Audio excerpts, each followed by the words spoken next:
All right, Holtheads, we got something that we are going to talk now in the cold open, only because if we push this to the main show, we're going to talk about too long and get too fired up. I got 2 words to say to you, Kateline, because you're looking at me like, what the hell are you talking about? I'm going to say 2 words. It's going to bring it all back. Lucy Letby. Boo. Why are we mad at this Netflix doc about Lucy Letby? Because it uses AI to create talking heads that aren't real. They're real in the sense that they used AI to cover the identification of someone who did not want to be identified. Right. So it is a person talking, and I assume that's their real voice. It's just the visual representation of them is fake. Now, part of me, you'd think I'd be thrilled because this is yet another chapter of how do we disguise someone's facial features. I mean, Kateline is a great example. She goes for the mosaic, right? Yeah. You know, you could do the sitting in shadows. You could do the black sock over your head. We've seen a billion. Now, but this crosses all the lines for me, and it makes me angry. Yeah, me too. Because you watch it and you could tell it's AI, but even if you couldn't, knowing it's fake, it's like, this is not a documentary. It's not. Put them in shadows. And I get it because their main 2 talking heads wanted to remain anonymous. So they're stuck. Do we do a whole documentary with people in shadow? Yes. Yes, you do. Yes, you've done it before. Or you shoot them over the shoulder. There's plenty of ways to do this, like cinematically. And it's a shame because otherwise this could be a compelling doc, but I won't be watching. Oh, I finished it. You didn't finish it? No. My next question was, do you think she did it? It would be a good ep because it's a one and done doc. Like, we would 100% do it for the case. But I can't get past this talking head thing. It's just one more step towards acceptance of AI in all aspects. Into documentaries, by the way. What are they coming for next, Kurt? I don't know, man. I don't know. You know what I'm really dealing with is Roger Avery being so pro AI. Have you heard this guy? Yes. Okay, you know what? Cold open over. On to the theme. Hit it. Woo! Attention shoppers. We've got to clean up on Aisle H. What the other wolves think? A true crime cleanup on Aisle H. Diabolical. Starting now. Oh, he's telling you that she's bats. Howdy, Holtheads. Kurt Money here, alongside my co-host, Kateline. and we are here to discuss. We are going to Australia. Is this our first time in Australia, Kate? I think it's our second. What am I forgetting? We did that multi-parter where it was mostly British, but it went to Australia. Oh, you're right. We did do that. We did absolutely do that. The Body Next Door was that one, I believe, with the crazy grandma and stuff who had her husband wrapped up. Yep. You're absolutely right. The description is a body shows up in his garden at this apartment complex, and everybody's like, dude, what's up with this body? And wait till you hear. And it's not filler. It's twists and turns. Okay, so that's not a first. We do have a first for murder weapon today. Don't say it, Kate. But this is I won't say a thing. 1,000% a first for us for murder weapon. I assumed this is why you picked it. I mean, there's probably 5 things in here that were Kurt Money flags, right? There were a few things in here where I was like, oh, we friggin' gotta. You were like, ooh-wee. Yep, that's exactly what I did. And, you know, I've said before that I rewatch stuff before I tell you what I pick for us to cover. I didn't with this one because I read my notes and I said, I remember this. I watched it a year ago, literally, but I remember this is a banger. I'm going to tell her to watch it, and boom. Anyway, it's called Forensic Investigators. It is available on Prime. They did 3 seasons of this show in 2004. We're watching season 1, episode 2, Stephen Dempsey. Now, 1 point already for this show. That's the name of one of the victims. That's not the killer. Mm-hmm. So that's pretty cool, I think. Wasn't it episode 4? No. Never mind. But you know what? Let's get this out of the way too, Kate. It's on Prime, available with no ads. Now, if you watch shows using the Apple TV app where you have Up Next and continue watching, if you choose it through that, they will play it on Tubi, even though your Amazon Prime account is connected and you watch many other things on Prime that show up in that Up Next on. I don't like that. I mean, did I not lose my mind when I found out it was on Tubi now, Kate? I was You were upset. Very upset. I watched it on Amazon. I had to, again, it was one of those shows where you have to search like the whole title before the right one comes up because there are a dozen forensic shows. I mean, it is up there with the serial killers where it's like forensic investigators. Yeah, okay. That word is in the description of every show we watch. Right? Oh my God. It might as well be called Murders. Yeah, exactly. Okay, so I'm going to read the IMDb and then I'll get your thoughts. This aired August 24th of 2004. A routine run on a quiet weekday morning would lead to a gruesome discovery and thrust investigators into one of Australia's most bizarre murders. That's my kind of description because it doesn't tell you a damn thing. We got nothing. There's nothing in there that I'm worried about spoiling. So I love that. So what you think, Kateline? Give me your scoop. What did you think of the show? Surely your first time party. Surely. Oh, absolutely my first time. I liked this. If anything, I liked it for the nostalgia of 2004. The thin eyebrows. It made me feel so warm and cozy. God, it's a shame we didn't see anybody in jeans, or I know what you'd have been looking for. Oh, don't worry, Kurt. The host gave me my fill of 2004 fashion. She absolutely did. Lisa McCune. Absolutely. I was loving all of her walk and talks with her bell-bottom business trouser. Yes. With like a vest over top of a shirt. And then she had beautiful side-swept hipster bangs. Yes. It was very Mary-Kate Olsen, circa 2004. Yeah. The highlights were great. I just don't know why that hairstyle ever went out. It's so good. I'm with you on the hairstyle. Now, I thought Lisa was a total babe. Does she fit your rank? I feel like she has some of your things to do with mouth shape and stuff. Does she? I'm not saying she's a triangle mouth, Kate. You know, I'll never grasp that. But was she attractive to you by the Kateline standards? She was, but not because of the mouth. Just because I like her overall vibe. Same. You know what? And I don't know if I'm going to put this in the pod, but she had a Claire Danes type hip placement and shape that I was You know what, into. Kurt? It's so funny you say that because I too noticed the Claire Danes hips. Okay, maybe I got to put it in now. Because those trouser pants accentuate that look, and those are the pants that Claire is wearing through the entire Homeland series. You're right. That is. Okay, well, now I'm going to put it in because you also thought it. But yeah, I was into this lady in this show. Now, I think we can all agree it's heavily influenced by the greatest, FF. What do you think, Kate? Is this not... Well, it should be. Well, of course. But like the title sequence is kind of a ripoff of the title sequence to FF. Yeah. Now, what they brought to the table, one, it's longer. It's 42 min. What they said was, okay, our host, we can't top Peter Thomas' narration. Succinylcholine. But we're going to put a babe on screen. And not only that, we've got this new thing called a crane shot.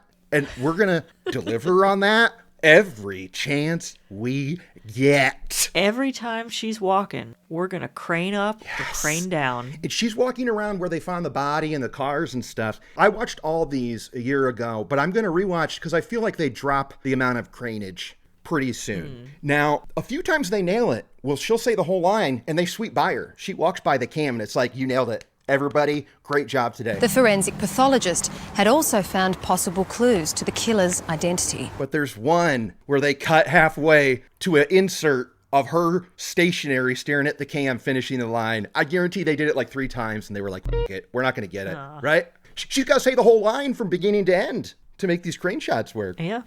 Anyway, I bring that up. I got to make some clips out of that because I really loved, I was so looking forward to any time she was going to be on camera. I was like, where's she going to be coming out of? How far above her are we going to be? Right? Oh, that was good stuff. Our story begins 7 a.m. Friday, 18th November of 1994. You say, Kurt, what's that gobbledygook? That was the wrong order. Wrong! We're in Australia. What do you think about this date order? Day, month, year. The date goes first, then the month, then the year. Yeah, and I gotta be honest. Just like with the whole meters versus feet thing, I think we're the wrong ones. We are. I think we should do it like this. Because you're going from the most specific to the widest. You're going day, month, year.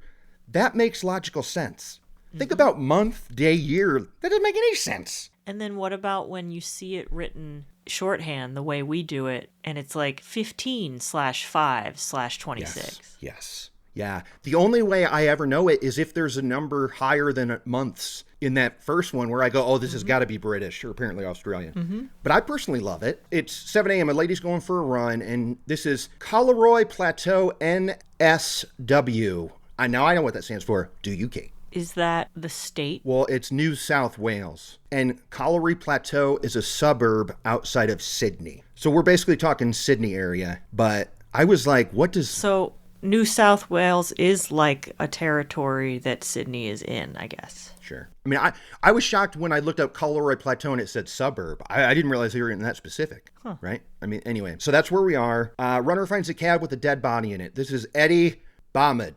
I rewatched with subs so I could spell it right, and little did I know that I'd forget how to say it. It's okay.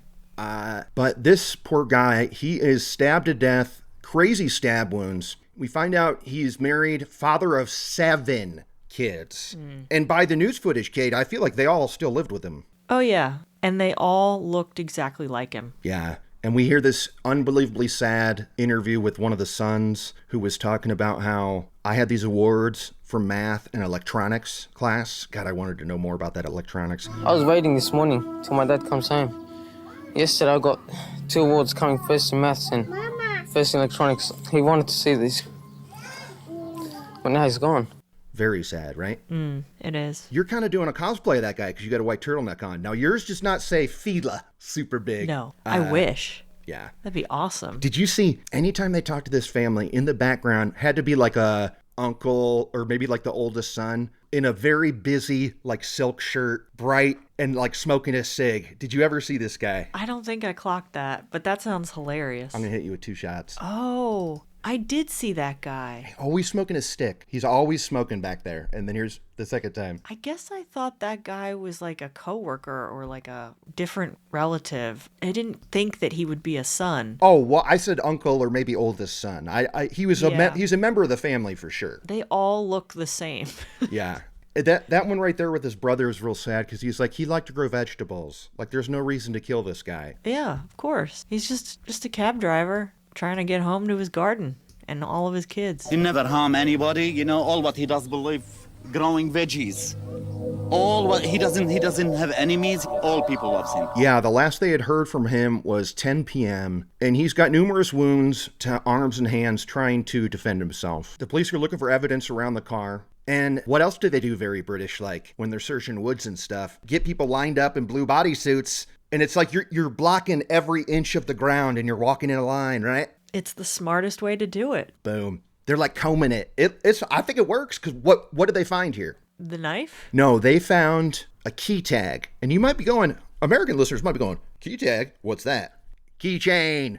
More Australia learning. And we're not done. But that was interesting, huh? More Australia learning. Yeah. I was like, key tag? They should have picked. And I said, that's a keychain to us. Okay. The key tag for those keys had a person's fingerprint imprinted in the victim's blood. They're like, ooh, let's send this off for... Let's send this off for forensic investigation. Ding. Absolutely. Swabs of those smears were taken for testing. Detectives hoped that during Mr. Bahman's desperate struggle, the killer or killers might have been injured. Did you like, they would have, like, when they would transition to other scenes, they'd show, like, a brain scan or, like, handprints were on the lower thirds and stuff? Wasn't that good stuff? Mm-hmm. They were having fun. They were. Okay, so, but they find blood in the back seat as well, which they said means there were 2 people involved. Does that mean there was blood in the front passenger seat? Because I feel like you're in a cab, you're in the back. Aren't you? I'm always in the back, but I know people who go up in the front. If you've got like more than 3 people, someone's got to go up in the front. Okay. But also I think it's probably more common with Ubers to ride up front. Yeah, because this was a cab. No, wait. I guess this did not have a divider like we know cabs to have. So someone probably just crawled up. Yeah. They say because of this blood, and there was different blood coloration, they're like, there's more than one killer here. So they're thinking there's probably at least 2 people. And then this cop said something that when they cut to the B-roll of the moon over the street, I said, don't tell me this is where this is going. Do you know what I'm talking about, Kate? What did the cop say? He goes, this crime was so crazy and disgusting. You know, we had to think about what? What was he worried about? That when there's a full moon, that's when the crazies come out. It says to us as investigators, I really hate this person. You know, it's an anger type attack. And there's another component that comes into that, and on this occasion it was a full moon. And there is some truth to the moon phases swaying behavior. Like, no, there's not. Yeah, like babies get born on a full moon. Always? I feel like babies are born all the time. Not always, but it's like that can influence if a baby is due and it's like, when is it going to come this week? It's typically like towards the full moon. Okay. It's pseudoscience, I think. But I've definitely heard of people thinking that the moon can sway behavior or at least emotions. Sometimes it can affect menstrual cycles. Okay. All right. But this was, I'm going to say it, a bad take. Absolutely. And what's funny is the guy could feel us watching it because, look, when I was younger, I would have poo-pooed this. I know even myself years ago I would poo-poo the theory, but you see so much evidence of it that people do act strangely at these times. And I wanted to interject and go, believe your younger self did. Mm-hmm. Because the idea that you think because it was such a gruesome crime, like they're talking overkill, they must have really hated the guy, which we hear all the time. At first I was worried they were going to talk satanic cult, and then I was going to get angry. But then he went so much further into full moon. It's either a werewolf or somebody who's crazy. I was dying, and I was on board. I was like, tell us more, dude. Tell us more. I almost wish it was a werewolf. Yeah, or they had been investigated more, like they would have had like a werewolf expert on. Totally. Because when he said it seemed like someone must have really hated this guy, we had just heard from his family that no one hated him. Yeah, they loved him. He grew vegetables. And for me, I'm thinking, no, this is a random hit. Yeah. So yeah, could have been a werewolf, Kurt. Boys becoming men becoming wolves. Sadly, this is the last time we talk about the full moon, but it was boy, did it light me up. It lit me up. I couldn't believe he said it. Yeah. And then to double down and say, I would have poo-pooed it in his Australian accent, too. I was like, oh, this guy, he knows he's going to be on ILH soon, I feel. He goes 22 years from now, people are going to crack up about this.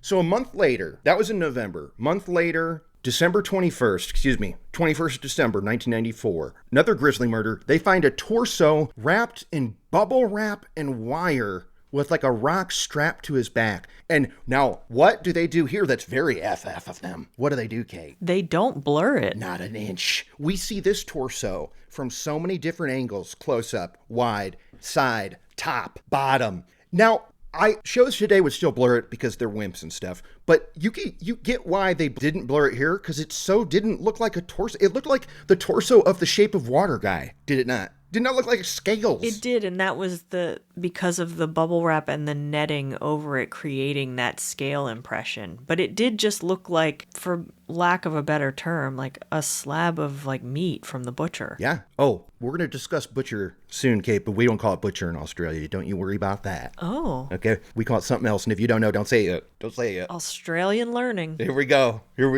I liked this because the cop is looking at this torso going, this was the torso of a dude who was super fit. And I'm like, you can tell that? Looking at the torso, it appeared quite clear that it was the torso of a male in the prime of his life. He was solid. He was very, very tall. God, could you imagine dying and you're so fit that your torso, bloated in the water, found weeks or months after you were disposed of, somebody goes, oh, this was a dude who was super fit. This dude's got rock hard abs. Yeah, he's got the V, he's got an 8-pack. Now, I'm kind of laughing at this, like, how do you tell? And then the cop goes, it reminds me of a missing person we have since August. Stephen Dempsey. Thinking about that and thinking about people missing in the area that fitted that description, my mind went back to Stephen Dempsey, who disappeared some 3.5 months earlier, but very, very much fitted that physical description. And we see footage of this guy bopping about in a Speedo, and guess what? Dude was fit. 0% body fat on that guy. Yeah. I mean, I thought this guy was a stud. He wasn't necessarily my type, but I thought he was a stud. What do you think? He was good looking. I mean, a lot of Australians that live near the beach are good looking. He's 34. He's a landscaper. And there's just really fun. That's why he's fit. Yeah, and tan. I've never met a landscaper that wasn't hot. Really? Okay. All right. Well, in the body. Fair. But this was a good looking dude. We see that he had been missing since August, 4 months ago. And the area this torso was found was like I forget how they termed it, but it was like a gay hangout spot where dudes would hook up and stuff. And that'll come into play throughout. We talked to his business partner, who was an older man, and he was like, I was walking around and I remembered that he had told me one time he used to go to this park, so I went and investigated it, and I found his car in the parking lot. As I just drove past the entrance to Deep Creek, I suddenly remembered that Stephen told me that he used to frequent the place there. So I drove in and there was his car parked there. Part of me's going, dude, just fess up that you, like, I mean, not that, what do you think? Was part of this, he was like, he didn't want to be anywhere near, like, knowing where a gay hangout was? I thought maybe he was more than a business partner, and he was like, oh, is Stephen running around on me? I'm going to go to that spot and catch him.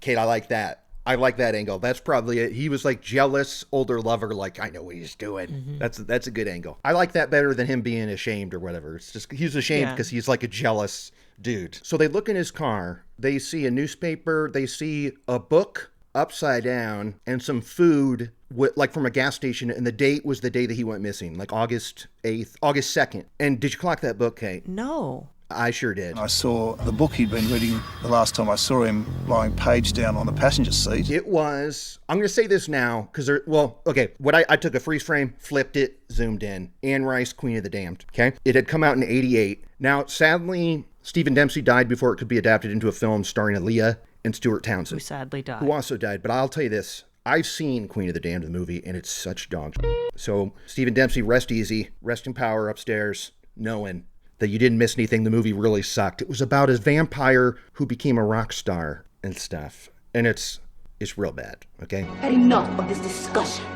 Join me or die. You take my word for it? I will take your word for it. I have never seen it, never read it. Okay. I can't speak to the book, only the adaptation. Stinkeroo. Okay, movie sucks, got that. Now, this was interesting. They had gone missing, or they found his body in what was a dog park. And when they first talked about dogs looking for stuff, I thought they brought down cadaver dogs, like we had a blue on our hands. Mm-hmm. It wasn't, though. A dog owner who just noticed that car had been there 3 days in a row was letting his dog look for stuff. And what'd the dogs find? Sunglasses and a boot. And I love this because, one, we see a picture of the real boot and shades. But they reshoot it with some dogs, and they do a boot that doesn't look the same, so that's how I know. But good on these cute pups for running in on the water getting this boot and stuff, huh? Or do some pups? Bunch of good boys. Or just a bunch of good boys? Good boys and girls. Yeah. One dog owner noticed Stephen Dempsey's car parked in the same spot. On one of those mornings, his dogs pulled a boot from the creek. And then Stephen's family, they identified those sunglasses and the boot as his. Yeah, and now this is where it gets friggin' crazy. I'm already on board now, but they take this body to the morgue and they do an x-ray of it first, which I don't do ones in the States do that? Is that usual practice? I feel like they just dive in with a knife, but maybe they do an x-ray. Maybe if they see something that looks like there's been, like if the torso looked visually like it had been penetrated with something that they knew maybe there was something lodged in there, they would do the x-ray first. I don't know. Right. So they do an x-ray and they see what looks like a scalpel head. And we see the x-ray and I'll agree. I would have guessed that too. Like an X-Acto knife blade. But what was in there? What did they f***ing find in there? It's this insane tip of an arrow that's like a real old school arrowhead shape. It's a friggin' arrowhead from like a bow and arrow. This guy was shot with a bow and arrow. But not just like a regular one, like a hardcore, the kind that are massive, like 3 feet long and in basically like industrial bow and arrows. Pro. Yeah. Pro ones. When we x-rayed it, we saw an object in the middle of the chest, which looked like to me was a large scalpel blade. It was a broadhead. The arrowhead, it was flat, and they call that a broadhead. Now this was perhaps the biggest laugh of the app, is the forensic pathologist is like almost grinning, and he goes, and we found the blood and the arrow, and we all said, oh my goodness. Do you remember this, Kate? Oh my goodness. Oh man. Oh my God. When we opened the chest and saw the blood and saw the arrow, we all said, oh my goodness. He was giddy. This guy was giddy. Okay, this makes him think that the murder weapon that killed Stephen Dempsey was a crossbow, because shortly after they found his car, they found like a professional grade camouflage crossbow with 3 arrows attached to it submerged in the creek there. Like someone had gotten rid of the murder weapon. And one of those arrows that was still attached was a broadhead arrowhead just like this. Mm-hmm. So now they're thinking this has got to be what killed him. And it was the cause of death because this thing pierced his heart. Yeah, absolutely. But the pathologist is like, hang on a sec, wait a tick. If I was British, I'd say, wait a tick. This body's too well preserved. There's no way this torso was in the water for 4 months. So now here's a new wrinkle. What's the thinking here, Kate? What's up with this body? They were thinking, someone put this body on ice for like 3 months. Yeah. He's like, this thing's only been in the water for a few weeks. So this is another wrinkle. And here is where there's great stuff ahead, whole heads. But here I was like, oh, I'm sorry, a killer with like a bow and arrow. I'm friggin' in. Like, this was the first for us, right? Have we ever seen a killer with a bow and arrow? Hell no. No. Okay. They find usable DNA because there's still a little blood in the torso, which is intriguing to me, is it not? For it is. Being cut up. For being cut up and submerged. Yeah. But they find that it's a match to Stephen Dempsey. So now this makes the front page of newspapers. And I'm going to say this right now. The newspaper they show is the Sydney Star Observer. This is a LGBTQ plus newspaper in Sydney that's still running. But I got deep into this because there was a movie mention. It said Grommet on the big screen, page 2. Did you see that? Okay. No, I don't know what grommet is. Kay! If I say the word Wallace and before it, please. That I know. But if we're just talking about grommet. Seriously? That doesn't mean anything to me. That's nuts. I would associate the word grommet with nothing else. That's the only time I've ever heard the word, is Wallace and. Grommet is like a thing you put in clothing and on accessories and stuff. Okay, this is the beauty and brilliance of our pod, is because I don't know what the hell you're talking about. Like, you are blowing my mind. And the fact, you're blowing my mind 2 ways. That it's a piece of thing on a clothing, and that you're like, what movie? I'm just like, this is crazy. You've seen grommets before. Is it like the end of a shoelace thing, or No, but I'll send you a link. Waiting. Those are grommets. So like a little snap thing? No, you don't snap them, but it's like sometimes belts have them as a design, or like the sides of pants. Mm-hmm. They're just little things, doodads. Okay, that makes sense. Okay. Now, this I'm going to kick to my list section, but I don't know whether the grommet on the big screen was a close shave or the wrong trousers. It's the wrong trousers. The wrong trousers. Now, Kate, you're going, what more could there be to possibly say about this? So much that I'm going to kick it down the road for the list. If I had a real, like, Kurt, what are you going to do here? What are you going to do? So let's put a pin in that. Boom. Okay, boom. Walk by crane. That's what my note says, walk by crane. Love it. Looking good. Oh, this was, okay. The torso was cut cleanly. And this is where we get more Australia learning. Because the guy says, possibly by someone who was a boner. What? Someone like a boner, somebody who worked in an abattoir, possibly even someone with medical skill. Did you tell me you heard boner, Kate? Yeah, but I assumed that was boning fish. Oh, I assumed it was, well, because the next thing they say is, or by someone who worked at an abattoir. An abattoir is Australian term for slaughterhouse. So to me, boner is another word for butcher, I think. Right. I was just thinking of when you slice open that salmon and you take out the spine and you debone it. There wasn't a sliver of Kateline that chuckled because it was the word boner. No. You didn't think that was funny. It didn't even cross your mind to laugh at the word boner. Because I what? Am mature. Yeah, keep walking, dude. The word boner is funny. Okay? Okay. All right. Anyway, boner means butcher. So we're still learning.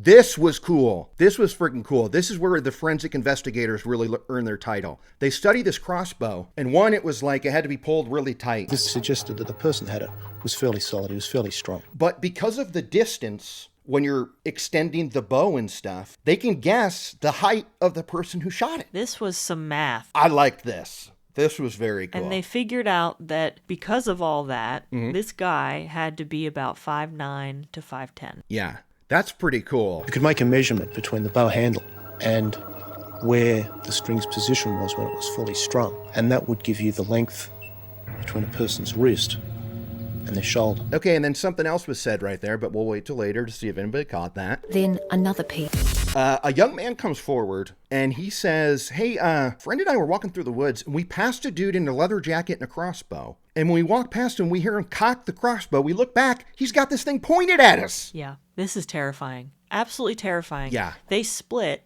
The one guy takes off and the other grabs a big stick and kind of fends him off. Yeah. Now, the more we're going to hear about this, because this guy will just shoot at random people with this thing. So these people have a right to be terrified. Very smart to split up for one. Yes. Very smart. Absolutely. And this was a big, huge, dumbass mistake on part of the killers because he thinks he's just having a laugh here, right? Wrong. One of those people is a member of a friggin' archery club and can name exactly the type of bow and arrow he was using. The other one went into the bush, picked up a big stick and confronted this guy. Now, luckily, that person had been a member of the field archery club nearby, and he had a very, very good knowledge of bows and arrowheads, etc., etc. And he got close enough to him to also give a pretty good description. He was like, he's about 5'9", 5'10". Yeah. His hair looked like this. His White build was dude. like this. White dude, Yeah. leather jacket. I mean, he goes as far to say it's a Davy S2 arrowhead. Now, I tried to Google this. The friggin' show Arrow has ruined all chances for me to find a specific name of an arrowhead. So thanks CW's Arrow. But the subs did tell me it was called a Davy S2. And I'm just saying this again to speak to this guy. Like, what are the chances that walking through the woods in this, like, gay hangout or whatever, this guy's also an archer like him? He's like, it's just so funny. I love it. But then again, What? It's Australia. Oh, is that, you think it's more popular over there? I just think anything goes because I've never been there and I don't really understand most of it. Okay. And I just think, yeah, archery, as you do. Yeah, you're right. We're going to hear a lot about bushwalking in this. Mm-hmm. And Lot it's of like, bushwalking. what do they do on these bushwalks? They probably shoot an arrow or two, right? It's just, they just mean hiking, right? Like it's just Yeah. going for a walk. Yeah, I think so. But they go in the bush, so it's like Yeah. where we would say like nature trail. Or the woods. That's anytime people say when I hear about the bush, I just say the woods, Kurt. That's what they're talking about. Yeah. I have to say though, this whole area where this happened looked beautiful. The water was like, so pretty, and the scenery looked lovely. There's a waterfall over some rocks and stuff. I was thinking that same thing. I was like, take me to like not Deer Creek, but it was some sort of special creek place. It was a dog training center. I was like, if I ever go to Australia, I'm swinging by. Let's go to New South Wales. I'm in. And this is where they hear motorcycle jacket. Keep that in mind. He was wearing a leather motorcycle jacket. March 16th, 95. This is now, 3 or 4 months after the murder. We see a lot of mid-90s Australian news footage, don't we? We do. Oh, I loved it. And I was loving it. Oh, the accents, their outfits, the logo of their station. This is Money Catnip. I'm just shoveling this in at this point, going more. It's a warm hug. Yes. It's standard def. Oh, yeah. They make a public plea to like the news media. They're like, hey, if you've seen anybody like this, a guy who is in his early 20s, he loves bows and arrows, he wears a leather jacket, he's well built, give us a call. And we hear about 3 calls that were made. And it sinks this freaking killer guy. So I love it. One lady calls in, I was a member of a bushwalking club. Mm-hmm. And we passed a guy who said, do you remember what he told them? It was very mean and derogatory, if that helps. I don't remember. Watch out. There are a couple of poofters back there. Oh, right. Which is mean slang for gay dudes. Mm-hmm. We saw a young guy and he had a bow and an arrow. And I remember he said, watch out, there are a couple of poofters down the track. And already my inner radar is going, sounds like that's a poofter who's saying that. But we'll talk about that later. Kurt? What? I thought the same thing. Thank I thought you. anyone who can be that bigoted is closeted and angry about it. And you're in a well-known spot for gay dudes to hang out. I mean, the news called it that. It's not like it was, you know what I mean? So if it really bothers you, why are you there? What are you doing here? Why don't you go to another park?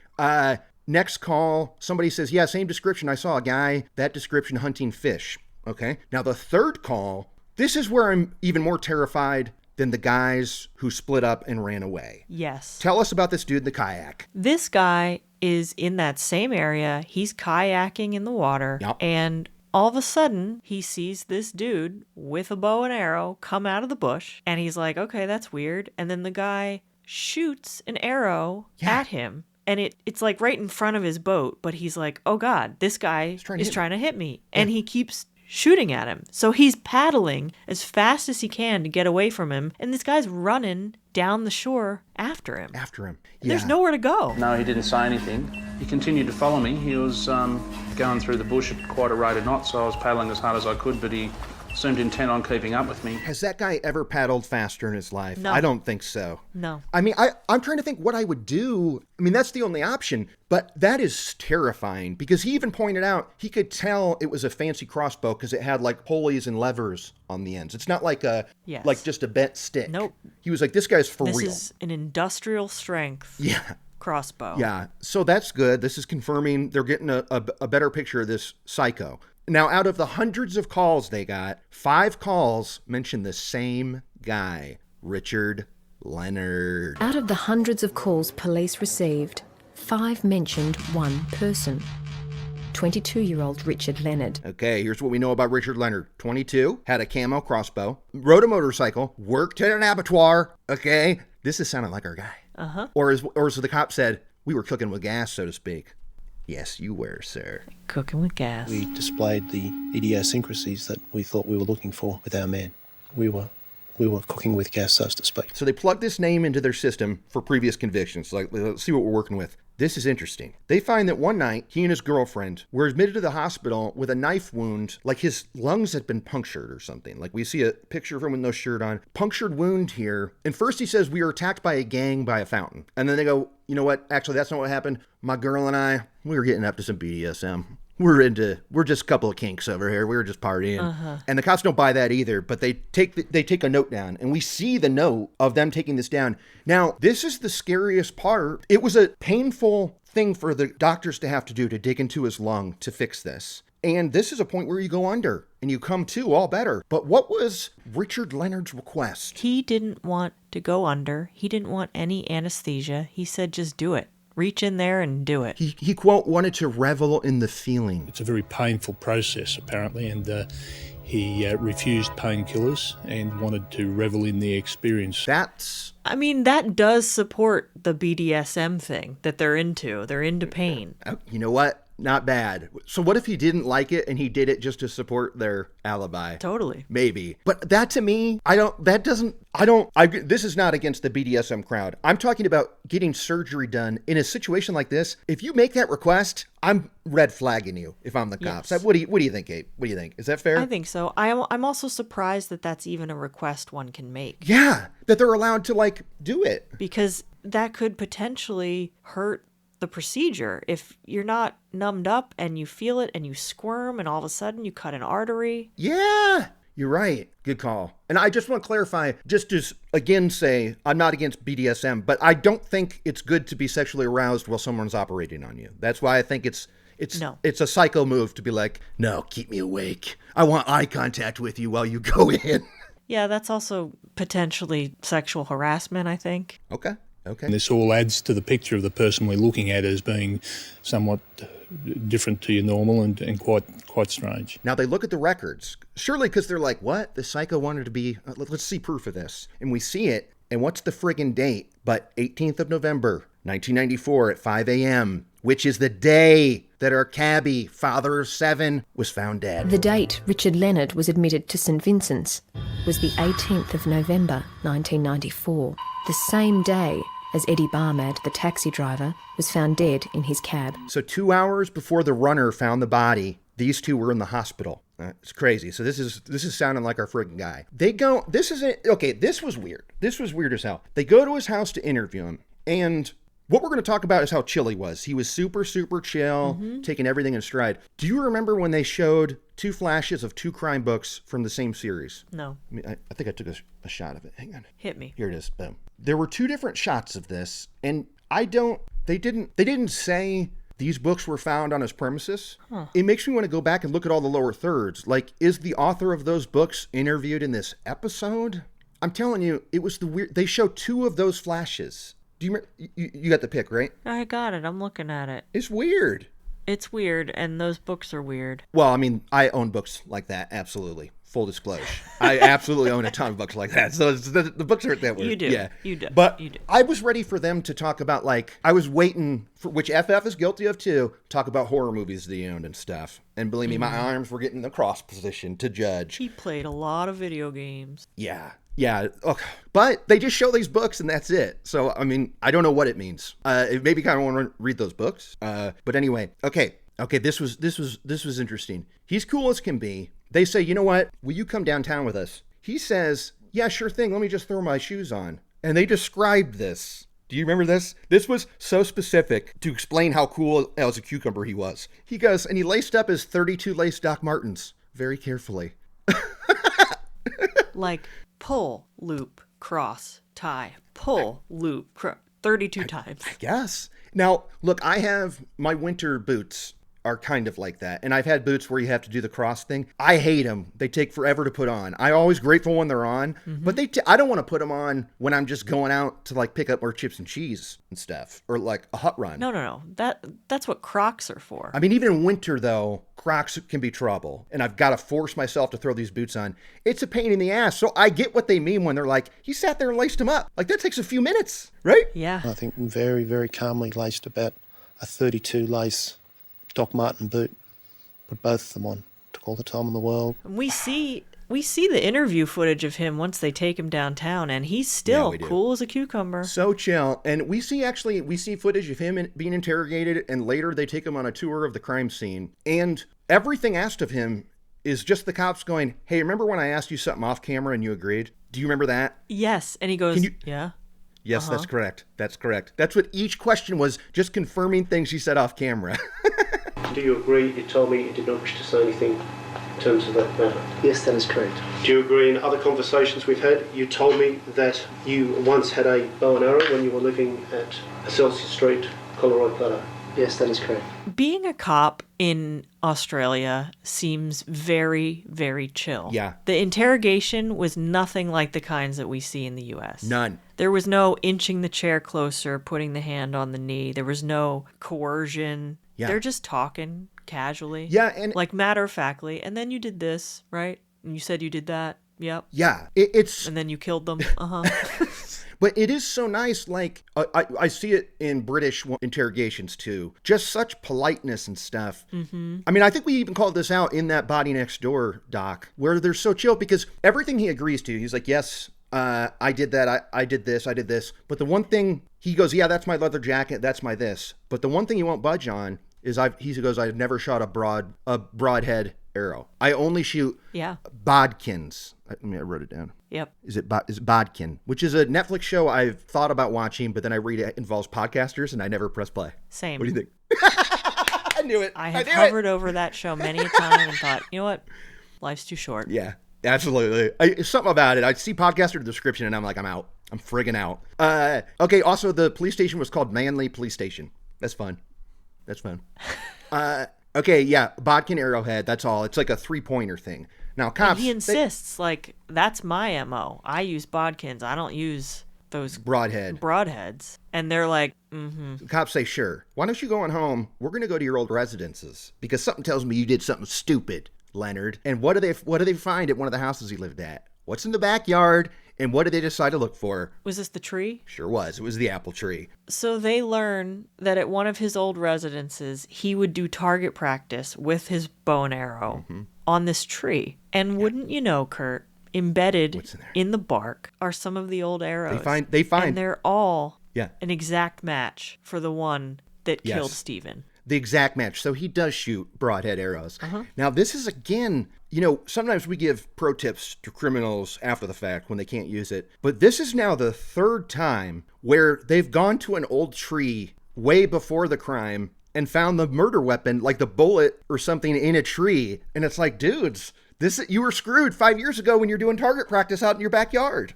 I love it. I freaking love it. He used to sit on the back porch and shoot arrows into an apple tree in the backyard. And lo and behold, we find embedded underneath the bark, we find arrowheads identical to the type that we located from the deceased. And we see the apple tree. This guy didn't live in the bush, so to speak. It was a fenced-in backyard in a neighborhood. And he's shooting a bow. I mean, we see what these arrows can do. Soon we'll be chatting about it. But if I'm their neighbor, I'm going, dude, Richard, can you not? I mean, it's just as bad as shooting bullets. Yeah. I guess it's quieter. It's probably pretty quiet. Still, I don't know. I'd just be terrified out there on the grill and see that crazy guy out there.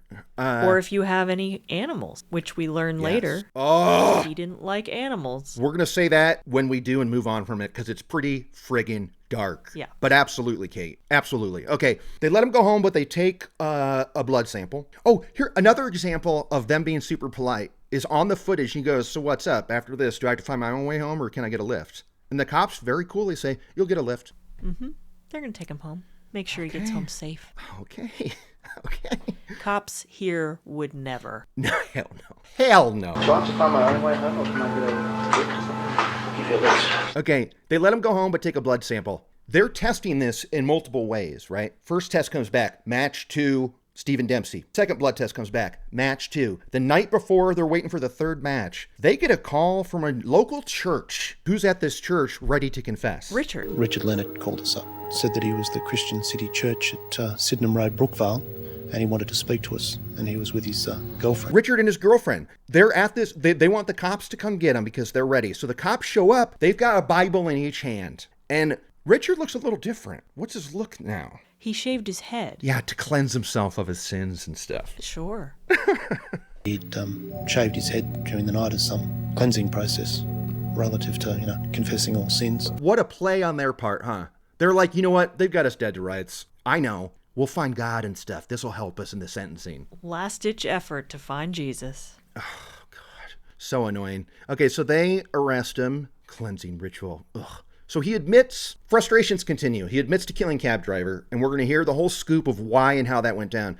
But he says with old Stephen Dempsey, that was self-defense. That was self-defense because Stephen Dempsey was this predatory gay who was coming on to me and asked me about sucking dick and stuff. And no one believed him. Do you remember what he described happened? He said he was out like shooting fish and stuff, and he put his bow and arrow down in a cave to go look for more fish, I guess. He comes back to get his bow and arrow. And Stephen is in the cave with his bow and arrow. Taking a leak. Peeing. In the cave. Yeah. And he says that Stephen asked him if he'd ever sucked a dick before, and he was like, I just didn't want him to come near me. I felt threatened for my life, which we hear with guns. I've never heard it with a bow and arrow, but here we are. He says, I fear for my life. I just wanted him to stay away. So I held up the bow and arrow, and I told him, if you come a step closer, I'm going to shoot. He claimed that he killed Stephen Dempsey in self-defense. I wanted him to be stopped. I didn't want him to come any closer to me. I felt threatened. Now, we know that didn't happen. No. He was just out there patrolling to find a gay dude to shoot. And they prove him wrong. This is where the forensics come in again. Very easy to and forensics, where their cops are going, we don't believe that. So what we're going to do is, he says he was 10 feet away from Stephen when he shot him with the bow and arrow. We're going to get a pig carcass. We're going to sling it up in the backyard at Manly Police Station here. We're going to shoot it with the same bow and arrow 10 feet away. And when they do that, what does the arrow do? It goes completely through the pig carcass. Yeah. And they know he was standing much further away. This was target practice on a human. It shoots through the pig. Arrow is visible on the outside of it. The arrow that corresponded with the type of wound that Mr. Dempsey suffered was fired from a range of about 9 or 10 metres from memory, which was more than twice the distance that Richard Leonard was telling us he'd fired the arrow at. Now we see, he's arrested and stuff, and we're waiting for the trial, so they go on a little walkabout with him. Hey, Walkabout's kind of Australian. There's a movie. It is. Australian movie called Walkabout and stuff. That is an Australian term. Sweet. The cops walking with him again, and this mofo, Richard Leonard, was chewing gum with his mouth open, smacking his lips. Drove me crazy. Did you notice that? I did not. They had a mic. I don't know that I had noticed that kind of stuff. Okay, well, I was mad at him for that. That and the murder and the lying. But add to the list the lip smacking. Okay, another crane shot. This is the one that got interrupted. We're halfway through, they cut to a insert where she's standing still. I want to see the outtakes where she doesn't nail it. Or she does, and the crane gets bumped. Yeah, and they're like, hey, Lisa McCune, can you do that again? And she says, absolutely not. I just nailed it. I'm not doing that again. Okay, pig carcass, yeah, boom.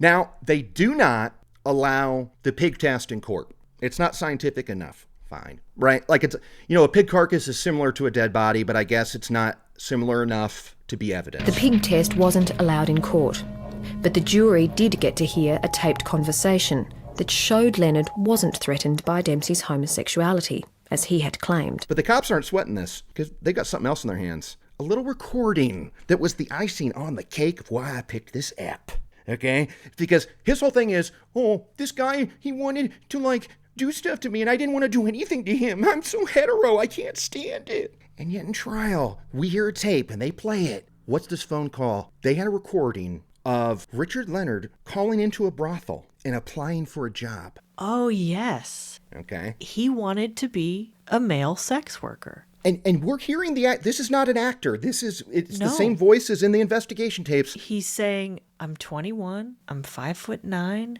I'm a slight build, I'm into this, I'll do that. It was wild. The guy's going, all right, you understand this is primarily a male-to-male thing. And he's like, oh yeah, I'm cool with that. My name is Richard. I'm just wondering if you have any positions vacant at the moment.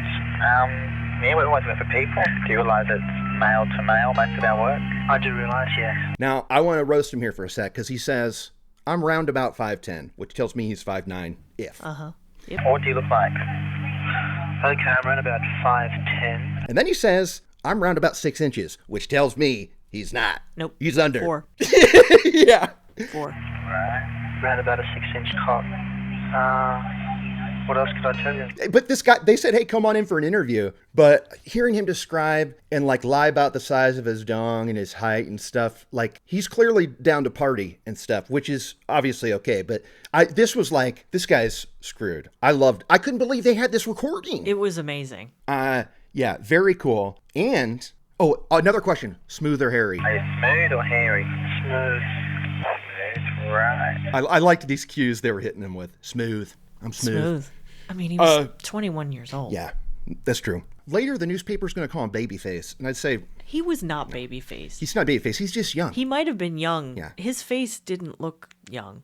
No, he didn't. Yeah, that was frustrating to me. But there's this freaking second tape because he did... Like, Kateline's number one rule about being a criminal is what? Don't write down your crimes. Kurt Money's number one rule: don't bro down about your crimes while you're locked up. Mm-hmm. And this dumbass did it, and we hear a recording of it.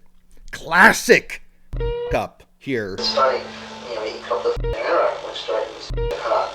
Anyway, it's really funny. You should have seen his face, right? This erases any doubt that he did it on purpose and that he enjoyed it. Do you remember his tone on this tape? He's like laughing and talking about how funny it was, the death rasp the guy made when I shot him with the arrow. Yeah, he was literally laughing about it. It's chilling. And he kept saying it was so funny. It was so funny. And all of a sudden, he just goes...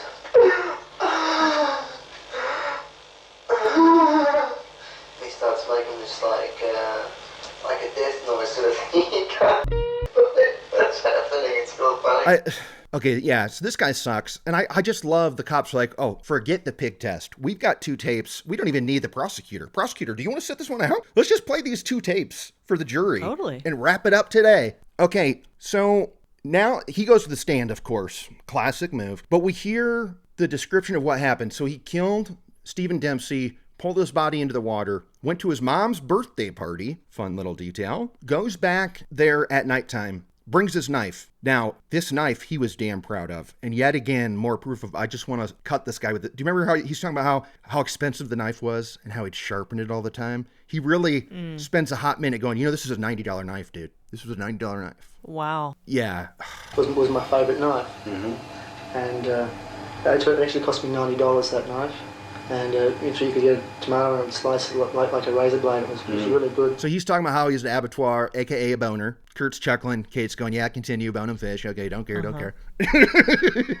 But he slices him up there on the edge of the water and makes 2 trips on his motorcycle. Carries the torso back, and there's a bag with like the arms and legs and head. We never found out where the head or arms were. No, they've never found them. No. So he brings all this stuff back to his pad, throws it in the fridge. They don't say freezer. They keep saying fridge. He then dismembered the body and put the remains in his fridge. It's probably like it's like a thing that's just a freezer, right? I would think so. One of those classic ones that are on the floor in the garage. You open like this. Yeah. Mm-hmm. I that might be another Australian thing where maybe freezer is our word or something. Because fridge wouldn't work. It's got to be colder. It's got to be frozen. So he stores these body parts in his fridge, and he starts dating this girl. They knew each other from church camp. Classic. Her name is Denise Shipley. She was 19 when this all goes down. And, they're partying and stuff because they bonded over violence and drugs. And he goes, you know what? I got a body in my fridge right now. And she's shocked, but she's into it. She's into it. Because they're out partying one night on LSD, as they say. Oh, this was another through line. He killed Stephen Dempsey and he's high on speed. He's about to kill the cab driver because they were on LSD. All these, it's just such a common occurrence where the killer makes it all about them and they make it someone else's fault to a T. It is so much, it was their fault. It was their fault. I had to do what I did, right? I would bet that he was not high either time. No. I agree. And he pulls it in the cab, which he even says, I only had money for a bus fare, but Denise wanted to take a cab. And I told her, you know what this means, right? If we take a cab, we're going to have to deal with it. So they get to their location, and he says that he pulls the knife out. Was it that $90 knife again? Who knows? But he pulls the knife out, holds it to the cabbie's neck. And this is where the blame game starts, is he says that suddenly the cabbie started to fight him. And he stole the knife from him, stabbed him in the chest. That's why he was in the hospital in August. Okay? And he's like, this is when it just got crazy. I got the knife back and I just kept stabbing him. And I just like... I don't buy it. Of course not, dude. You told us when you got in that cab, you knew you were going to have to kill this guy. Mm-hmm. And it's because they don't have any money. And what do they leave on the dead body? We see a stack of bloody bills, too. All of his money. So like, it's so frustrating to hear them say this shit, where it's like, you're going to jail for life, dude. Can't you just be honest? Right. Like, I don't understand. Why do they have to? So he tries to say that. I mean, does he think it's going to help him get a lesser sentence to Probably.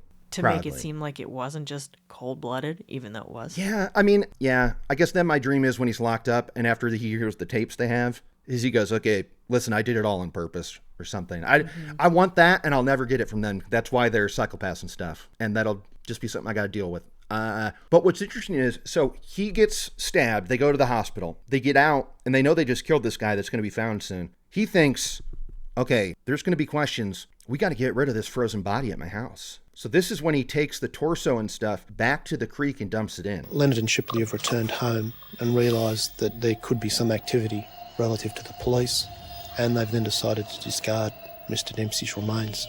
Now, they point this out in the show. If they hadn't found a torso with a broadhead arrow piercing its heart, they never would have found Stephen Dempsey's body. He would have been missing still. Mm-hmm. Okay? They would have been home free. So it's like karma. I love it. They're like, okay, we got to protect ourselves. Let's get rid of the body. Dum-dum. That's what sank you. He gets...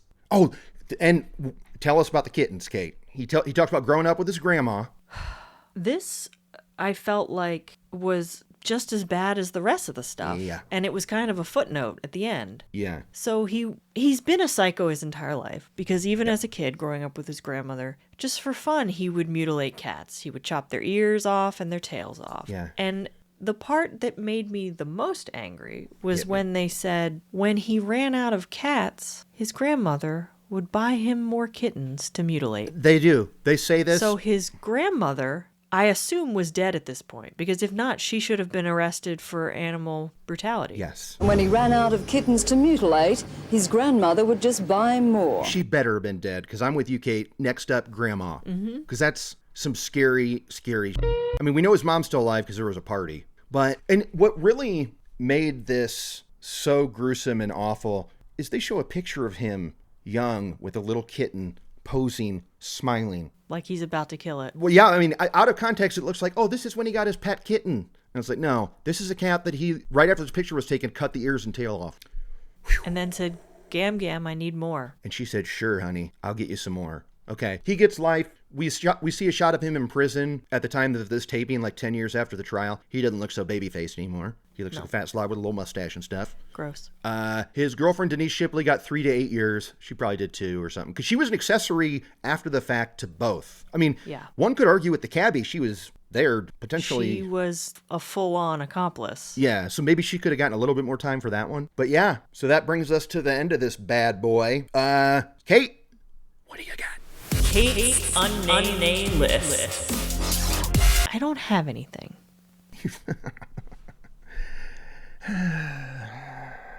What? So you don't have anything, huh? Okay, all right. You know what? Why don't you kick it on over to Kurt Money's list? What do you think? Should we do mine? Sure, Kurt. What do you got? Kurt's Kick-Ass List. Kick-Ass List. First up, and most importantly, piece of the puzzle. Friggin' puzzle mention. Another piece was added to the puzzle. Says Babe host, Lisa McCune. Then another piece was added to the puzzle. Kate. All right. Now look, it was in voiceover. It wasn't during the walk and talk stuff, so maybe that's why you missed it. Maybe. If she was strolling around in her Claire Danes Homeland outfit, you might have picked up on it, perhaps. I might have. Okay. And then on to, I have a few more. Kurt's Kick-Ass List, Gromit on the big screen. Now, I was dying to know what Gromit movie this was. So I'm trying to look up this article of the Sydney Star Observer. And it was the January 12th, 1995 issue. Now, this is where I was at a real crossroads. There is an online archive that they have where if I pay $9 a month, I can find out. Now, it's not the $9... No, Kurt. Now, listen, it's not the $9 that stopped me, because even though I am swimming in debt and stuff, I'll spend this $9 instantly to satisfy this itch. It's because the last time you did this, you couldn't cancel it without calling the paper. Exactly. So this is where I'm kicking this to future Kurt, because I'm going to Google, how do you cancel a Sydney Star Observer digital account? Because I'm going to find out first, because if I have to call a number that last time I had to call Canada. And they gave me the hard sell, too. They were like, well, why'd you sign up? You know that you have access to 2 websites. Did you find any information on the other one? And I was like, no. Anyway, so now I've got another month of free Canadian newspapers. But this time I'd have to call Australia. I mean, I don't know if long distance still applies, but I don't want to have to do it. No. So I didn't. I didn't yet, but I'm dying to know which Wallace and Gromit it was. Okay? Future Kurt here with updates. Update number 1, I did buy those books. They were called Truly Murderous and Madly Murderous. Bought them on eBay. They'll be here in a few months. More importantly, I did Google it. The internet told me I could cancel via online, so I paid that $9. I got that article, okay? And it was a total boom. It was The Wrong Trousers. That was the Wallace and Gromit feature they were talking about. But it was part of like an animation film festival. That's why it said on the big screen. Because really that's just like a TV movie and then released on video. But anyway, point is, it was Wrong Trousers, which you can watch on Prime right now. I suggest you do it because it's very freaking funny. Also funny that Kate thinks that the ability to debone a fish would mean you'd be good at dismembering a torso. Anyway, back to it. And during the news footage, the lady goes, police are hunting a Sydney Rambo. Police are hunting a Sydney Rambo who murdered a young gardener with an arrow through the heart. Ooh, Rambo, baby. That's Kurt's Kick-Ass List. We're talking Rambo because of bow and arrow stuff. Eh? Yeah. Okay, let me see. Make sure don't have any others. Oh, well, okay, well, Queen of the Damned, the book, and Rice. That's on the list. Boom. So that's 4 things, including the puzzle one, which was, great ad here at the last second. But, all right, so that brings us to the end. Outside of the puzzle mishap, what'd you think? It's great. It's good stuff, right? Dude's a psycho. Now, would you watch more of these? There are more of these on the list to cover for future times. So if you don't watch it, no big deal. I would watch more, yeah. There are 3 seasons. There's 32 total episodes, I think. And I think it's a fun watch. They get to the facts. It's enough of like a nostalgia blanket, like you're saying, that I think it's a good time. Yeah. So that was a party. That's it. You got anything else, Kate? No. There was something I was going to say. I already warned peeps that the Burbs TV show sucked. But, I'll say it again and go to K-Money's Mind Grapes either on YouTube or TikTok to hear me destroy it for 22 minutes and 21 seconds for any Holt heads out there that would like to know the deets. And if you're a fan of The Pit, Kurt also blurbs that weekly. Absolutely, I do. Absolutely, I do. Great call. So on that shameless self-promotion, I'm Kurt Money. I'm Kateline. Australian learning.